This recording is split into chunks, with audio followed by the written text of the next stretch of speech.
Terima kasih, kita ke berita lainnya. Wahab Tuanaya turut berduka cita atas tewasnya mahasiswa Unpati.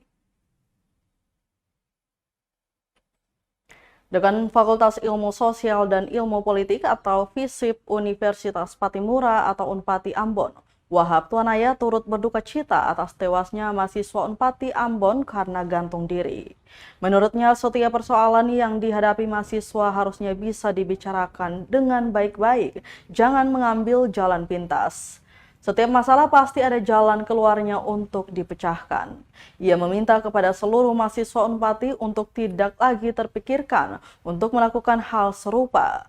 Diberitakan sebelumnya, seorang mahasiswa Universitas Patimura atau Unpati Ambon ditemukan tewas di rumah kosong RT 03 RW 02 kawasan Perumnas, Kelurahan Tihu, Kecamatan Teluk Ambon, Kota Ambon. Mahasiswa Unpati berinisial RF berusia 21 tahun itu ditemukan meninggal dunia dalam keadaan menggantungkan diri dengan seutas tali Senin 19 September 2022 dini hari. Diduga RF melakukan aksi bunuh diri. Saksi mata Michael Mayaut menyatakan sekitar pukul 4.15 waktu Indonesia Timur, anaknya bersama beberapa orang teman datang membangunkannya untuk melihat korban di rumah kosong.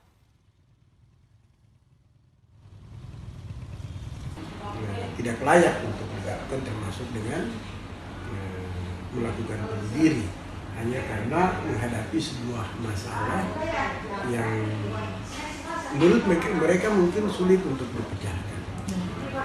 Tetapi semua masalah, apapun masalah yang dihadapi baik oleh mahasiswa maupun dosen atau tenaga kependidikan, itu kan pasti bisa dicari solusinya, asalkan yang bersangkutan dalam menghadapi masalah itu mau membuka diri dan mau berkomunikasi.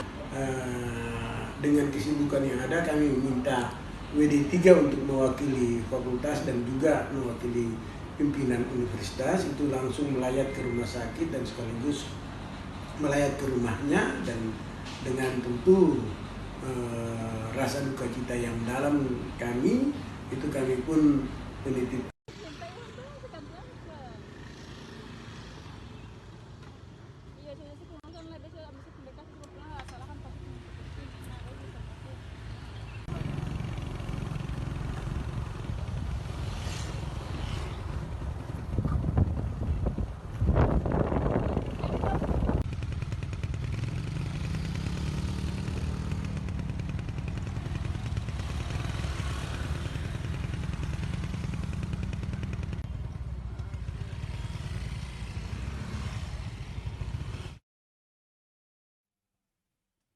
Terima kasih sudah nonton. Jangan lupa like, subscribe, dan share ya.